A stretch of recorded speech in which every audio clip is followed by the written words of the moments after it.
Un cordial saludo, soy Elisa Salazar y en esta ocasión, bajo el subproyecto de Derecho Procesal Laboral, estaremos analizando la estabilidad de los trabajadores. Y bien, la estabilidad laboral consiste en aquel derecho que tiene el trabajador a conservar su puesto de trabajo de manera indefinida, siempre obviamente que no incurra en una falta o un causal de despido previamente determinada por la ley. La estabilidad de los trabajadores se encuentra garantizada como un derecho en la Constitución Nacional. El artículo 93 de la Constitución Nacional garantiza la estabilidad del trabajo y dispone lo conducente para limitar toda forma de despido no justificado.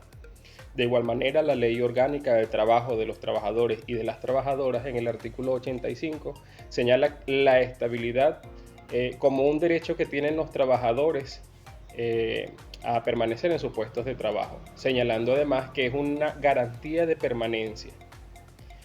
En este sentido, existen dos tipos de estabilidades. La primera, una estabilidad absoluta, la cual implica la prohibición de despido injustificado. Esto es que únicamente se permite que el despido de un trabajador cuando sea o ocurra cuando haya causa justificada para ello, habiéndose obviamente calificado previamente la falta cometida por el trabajador. Y existe una estabilidad laboral relativa, que es cuando se sanciona al patrono que despida injustificadamente al trabajador con el pago de indemnizaciones fijadas en ley y opera en el caso de que el trabajador se retire o sea despedido por causas imputables al patrono o se vea privado de su empleo por causas ajenas a su voluntad. ¿Cuáles son algunos de los supuestos lugares de la estabilidad absoluta? Abordemos en principio la estabilidad absoluta. Bien, los trabajadores que gozan de dicha estabilidad son aquellos, por ejemplo, los trabajadores que gozan de fuero sindical. En este sentido, podemos ejemplificar aquellos trabajadores que solicitan el registro de una organización sindical ante los tribunales laborales, ante la Inspectoría de Trabajo, y comienza a correr dicha estabilidad absoluta desde el momento de la solicitud hasta 15 días después de registrada la organización sindical o de haberse negado el registro de la misma. Igualmente, por ejemplo, los primeros 9 integrantes de la junta directiva en las entidades de trabajo que ocupen entre 150 y 1000 trabajadores, donde al momento de la elección, desde el momento de la elección, perdón, hasta 3 meses después del cese de sus funciones como integrantes de la junta directiva de la organización sindical. Eh, También aquellos trabajadores que estén tramitando, negociando alguna reunión normativa hasta el término de su negociación. Estos son los casos donde puede operar la estabilidad absoluta. En este sentido, es necesario que abordemos un concepto muy relacionado, que es la inamovilidad laboral. Y la inamovilidad laboral es una garantía que tienen los trabajadores de no ser desmejorados, trasladados o despedidos, salvo causa que lo justifique, pero previamente calificada por el inspector de trabajo. Actualmente en Venezuela nos encontramos bajo inamovilidad laboral a través de decreto presidencial. Esto a partir del año 2011, la cual se ha ido ampliando en el transcurso de los años. El año 2024 no ha sido la excepción, tomando en consideración el artículo 94 de la Ley Orgánica del Trabajo de los Trabajadores y de las Trabajadoras, la cual indica que los trabajadores deben ser protegidos con inamovilidad y estos no podrán ser despedidos, ni trasladados, ni desmejorados sin causa justificada, la cual, pues, obviamente, como ya hemos mencionado, pues debe ser calificada por el inspector o inspectora del trabajo. ¿Cuáles son estos trabajadores que están protegidos por inamovilidad laboral? En principio tenemos aquellas trabajadoras que entran en estado de gravidez, es decir, de embarazo, desde que inicia el embarazo hasta 2 años después del parto. De igual manera, los hombres que se convierten en padres desde el momento que inicia el embarazo de su pareja hasta 2 años después del parto.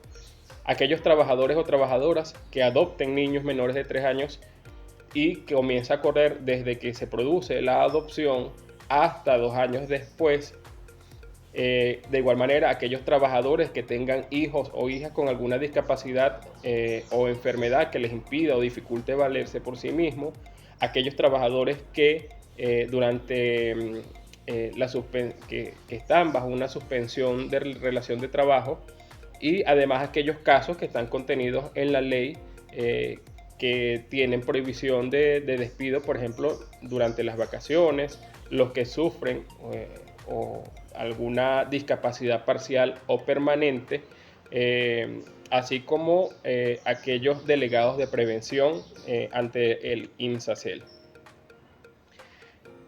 En este sentido, en el tema de la estabilidad, se producen dos procesos administrativos. Una, en caso de que el despido, se produzca despido del trabajador, este puede incoar un procedimiento de reenganche y restitución de sus derechos. También está el caso en el cual el patrono pretende despedir al trabajador alegando alguna causa de despido.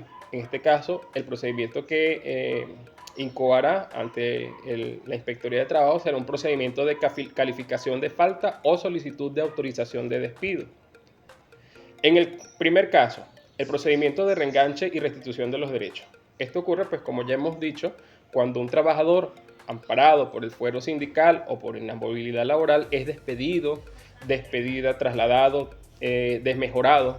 Entonces él, dentro del lapso de 30 días continuos siguientes, puede interponer una denuncia y solicitar la restitución, además como el pago de los salarios y demás beneficios que dejó de percibir. Esto lo va a realizar ante la Inspectoría del Trabajo de su jurisdicción correspondiente. En este sentido, el trabajador va a presentar un escrito, el cual debe contener la identificación y el domicilio del trabajador, el nombre de la entidad de trabajo donde presta sus servicios, así como el puesto de trabajo, las condiciones en las que se desempeñaba, la razón de su solicitud, el fuero o inamovilidad laboral que invoca, así como, obviamente, acompañarlo de la documentación necesaria.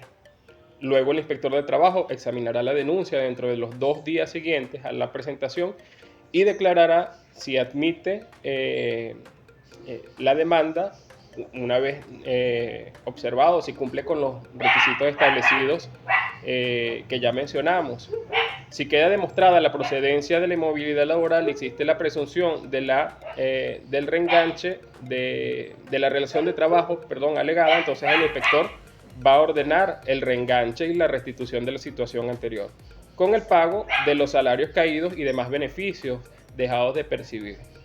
Si hubiese alguna deficiencia en la solicitud, entonces va a convocar al trabajador, el inspector del trabajo, para que subsane la deficiencia.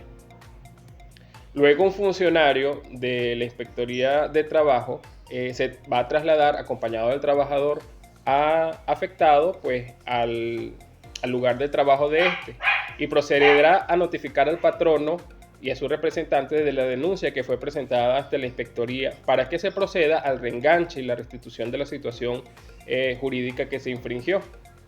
El patrono o su representante podrá en su defensa pues presentar cualquier alegato, documentos pertinentes en la búsqueda de la verdad. La ausencia o negativa del patrono de comparecer al acto, entonces se tomará como válidas entonces las declaraciones del trabajador afectado y el funcionario dejará constancia en el acta que realizará. Si el patrono o los representantes del patrono o el personal de vigilancia obstaculizan la orden de reenganche, el funcionario de la Inspectoría del Trabajo va a solicitar el apoyo de las fuerzas de orden público a fin de gestionar que se cumpla con el procedimiento. Si persiste el desacato y la obstaculización de la ejecución del reenganche, entonces estas personas, el patrono o su representante, serán puestos a la orden del Ministerio Público a fin de que sean presentados ante la autoridad judicial correspondiente.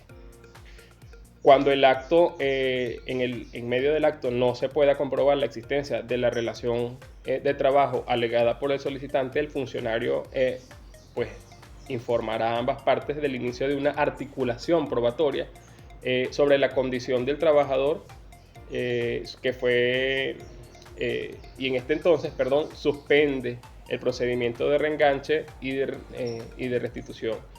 La articulación probatoria será por un periodo de 8 días.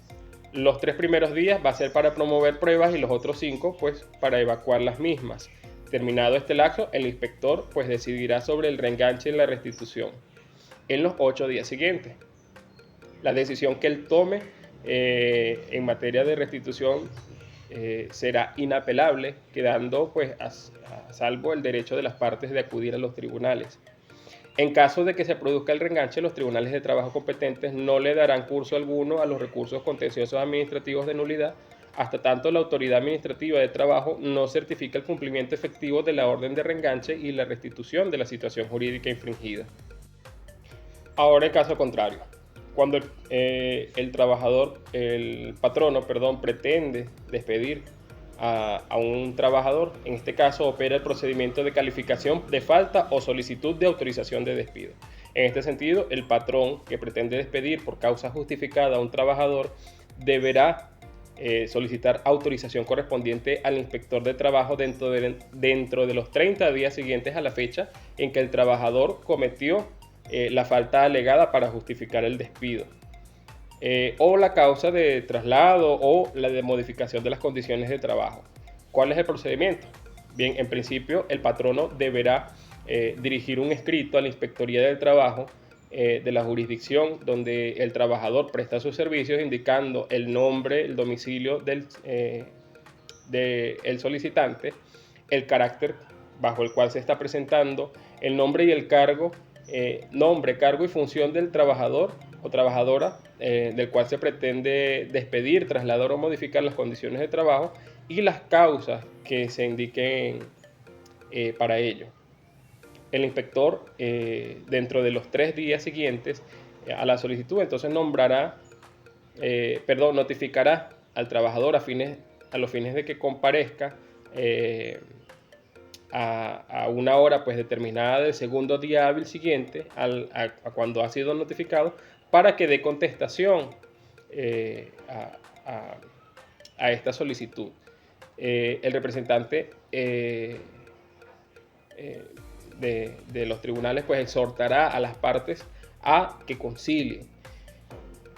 Cuando esto ocurre e incomparece el patrono, entonces se va a tomar como que desestimó la solicitud y no continúa el proceso, se desestima. De no lograrse en la audiencia una conciliación, entonces se dará una articulación probatoria de 8 días hábiles, 3 días para promover pruebas, 5 para evacuarla. Y si el trabajador pues no comparece, pues se considera que rechazó las causales incoadas en el escrito presentado. Terminada la etapa probatoria, las partes entonces tendrán 2 días hábiles para presentar sus conclusiones, y terminado el lapso probatorio, el inspector de trabajo tendrá un lapso mínimo de 10 días hábiles para decidir en torno al asunto. Ahora es necesario que hablemos de la otra estabilidad, la estabilidad relativa. Y esto corresponde al desarrollo del precepto constitucional que prohíbe toda clase de despido injustificado, y por tanto todo trabajador que no sea de dirección que preste sus servicios de manera regular y periódica en aprovechamiento de su patrono por más de un mes no podrá ser despedido sin justa causa. En el caso de ser despedido sin la debida participación, el juez laboral entonces podrá pedir la calificación de despido y por consiguiente el reenganche y el pago de los salarios caídos dentro de los 10 días de realizado el despido por ilegal y carecer de justificación. ¿Quiénes son los trabajadores que están amparados bajo la estabilidad relativa? Bueno, aquellos trabajadores a tiempo indeterminado a partir del primer mes de prestación de servicio, aquellos trabajadores que han sido contratados por un tiempo determinado mientras no haya vencido el término del contrato, y aquellos trabajadores que han sido contratados para una obra determinada hasta que haya concluido la totalidad de las tareas a ejecutarse por el trabajador, para las cuales fueron expresamente contratados estos trabajadores. ¿Quiénes están exceptuados? Los trabajadores de dirección. Y los trabajadores de dirección son aquellos empleados que intervienen en la toma de decisiones de la entidad, así como los que tienen carácter de representante del patrono. Como ya hemos indicado, para poder distinguir a quiénes son estos trabajadores de dirección, se relaciona o tiene que ver con aquellos trabajadores que intervienen en la toma de decisiones de la entidad de trabajo, tienen un carácter de representante del patrono frente a otros trabajadores o frente a terceros, e inclusive estos pueden sustituir al patrono en todo o en parte de las funciones que realizan. Así que, a manera de síntesis, entendamos que la estabilidad de los trabajadores es un derecho consagrado constitucionalmente en el artículo 93 y bajo la Ley Orgánica del Trabajo de los Trabajadores y de las Trabajadoras en el artículo 85. Y nos servirá de base a entender y comprender esto, porque en cualquier momento, llegada cualquier situación, tendremos que acceder a los órganos administradores de justicia. Por su atención, muchas gracias.